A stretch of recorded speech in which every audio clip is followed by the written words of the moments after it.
آپ سے آخری کلام میں یہ پیش کر رہا ہوں، پنجاب کے انداز کا یہ کلام ہے۔ ذاکر شجر حسین شجر نے عصر کے وقت لاہور میں وہ یہی مسائل پڑھتے ہیں جب ذوالجناح قبلہ برآمد ہوتے، جس نے دیکھا ہے وہ لوگ جانتے ہیں قبلہ۔ وہ منظر میرا کلیجہ چیر گیا اور میں نے کہا انشاءاللہ اس پر اپنا کلام میں خود میں اپنے مولا سے مانگوں گا۔ تو میں آخری سلام مولا حسین کا بس یہ 2-3 شعر سن لیجئے پھر میں سلام۔ آخری سلام، آخری سلام، آخری۔ اب جس کے کاندھوں پر کوئی چادر ہو تو اتار دینا، غریب بن کے سنو۔ سلام،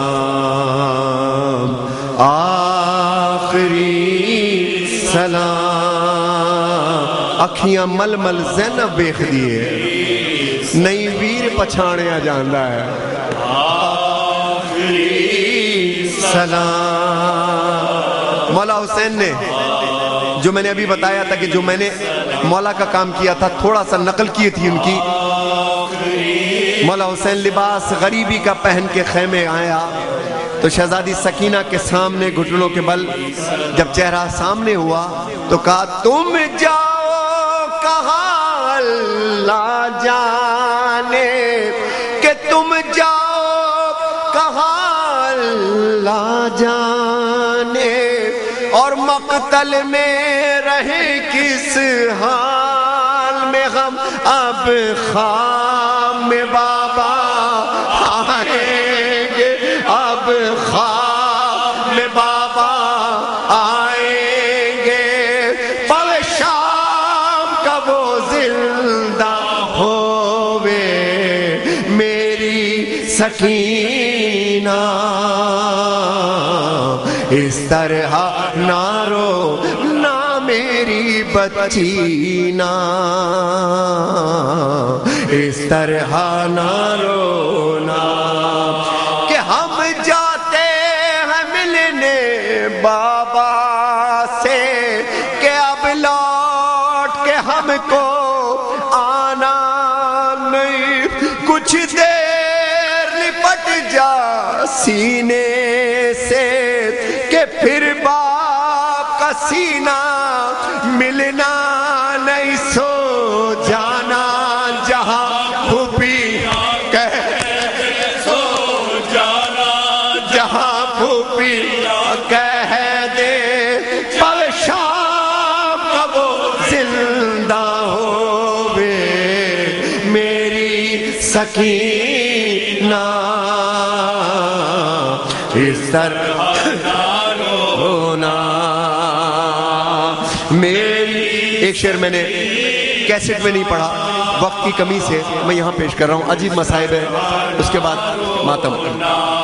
مولا فرماتے ہیں کہ بے رحم، کہ جس طرح ہمارے گھروں میں یہ ہوتا ہے کہ باپ بیٹیوں کو سمجھاتا ہے کہ بیٹا کبھی دروازے پہ تیری جھلک نہ دکھائی دے، بابا جہاں جایا کر میری بچی اپنے سر کو ڈھکا کر، کہ میری بچی تو کسی جگہ پہ بھی جائے تو لوگ دیکھ کے ہی کہیں کہ ہاں فلانے کی بیٹی ہے، کیونکہ جب تک میں نے کہا نا کہ جب تک بیٹیوں کے سر ڈھکے ہیں باپ اور بھائیوں کے سر اٹھے ہوئے ہیں۔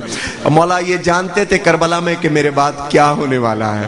اب شہزادی کو سمجھا کس طرح رہی، یہ پنجابی زبان کا اردو ترجمہ کیا ہے میں نے، کیا ہے کہ بے رحم یہ لشکر شام کا ہے، بیٹا ہر ظلم و ستم کو سہ لینا، مصرع سنیے گا، اور بچنا ہے تماچوں سے جو تمہیں، تو خود کان کے موتی دے دینا، بس نہ دے علی پڑھتی رہنا، بس نہ دے علی پڑھتی رہنا، پر شام کا وہ زندہ ہووے میری سکینہ،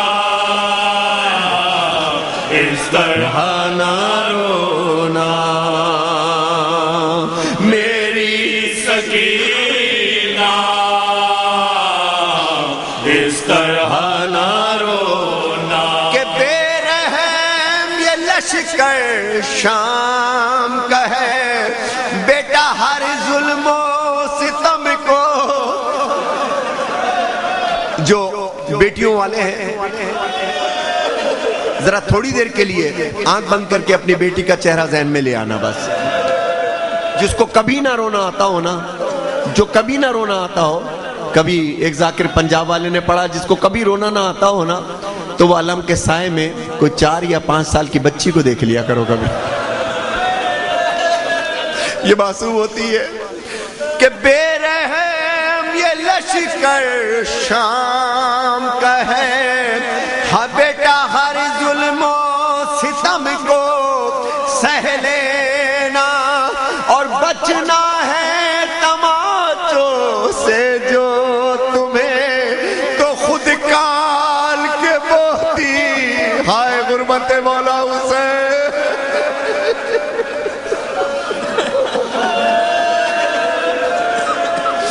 بڑا کلیجہ ہے میرے مظلوم امام کا, بڑا کلیجہ ہے. میں نے ایک جملہ کہا, میں پڑھنا یہ پنجابی مصرع تھا جس کو میں نے اردو میں پیش کیا ہے. عجب انداز ہے آپ کے سرائکیوں کا, پنجابیوں کا, خدا کی قسم.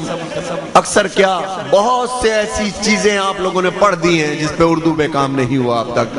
اللہ اس سے بھی زیادہ حسینی توفیق عطا فرمائے. یہ اردو ترجمہ ہے جس کو میں یہاں پر پیش کر رہا ہوں کہ بے رحم یہ لشکر شام کا ہے ہر ظلم و ستم کو. یہ تو چھوٹی سی ایک جملہ سن لو. یہ چھوٹی سی رخصت تھی کہ ملتان میں بڑے بڑے عالم دین علامہ عرفان درابدی زندہ تھے اس وقت, مرحوم زندہ تھے, شہید محسن نقوی صاحب قبلہ مرحوم شہید زندہ تھے اس وقت. اور میرا قبلہ ان لوگوں نے نام دے دیا کہ خطابت ندیم سرور. میں نے کہا بھائی خطابت تو میں نہیں کرتا, میں تو نوحے پڑھتا ہوں. یہ جو میرے دل میں آتا ہے میں باتیں کر لیتا ہوں, جس طرح گھر کے آنگن میں بیٹھ کر کے ہم لوگ باتیں کر رہے ہوتے ہیں. لیکن قبلہ ایک عجیب معجزہ وہاں پر ہو گیا, ایک عجیب معجزہ ہوا. گریے سے محفل شروع ہوئی, گریے پہ نوحہ ہو گیا. کیا ہوا کہ میں اسٹیج کی طرف بڑھ رہا تھا تو میرے دوست نے فون بڑھایا کہ گھر سے فون ہے. میں نے فون لگایا تو میری بیٹی جس کی عمر اس وقت 4 سال کی تھی تو کان پہ بولتی ہے بابا آپ کہاں ہیں؟ میں نے بیٹا میں تیرے شہر سے بہت دور ہوں. تو کیا رات میں نہیں آؤ گے بابا؟ میں نے کہا ہاں بیٹا آج رات نہیں آؤں گی. جملہ سنو, میری بیٹی کا نام سکینہ ہے, مجھے بابا کہتی ہے. میری بیٹی مجھ سے کہتی ہے کہ بابا آپ نہیں آؤ گے تو سکینہ سوئے گی کیسے؟ اور میرا ذہن آئے زندان شام کہ بے رحم یہ لشکر شام کا ہے ہر ظلم و ستم کو سہ لینا اور بچنا ہے تماچوں سے جو تمہیں تو خود کا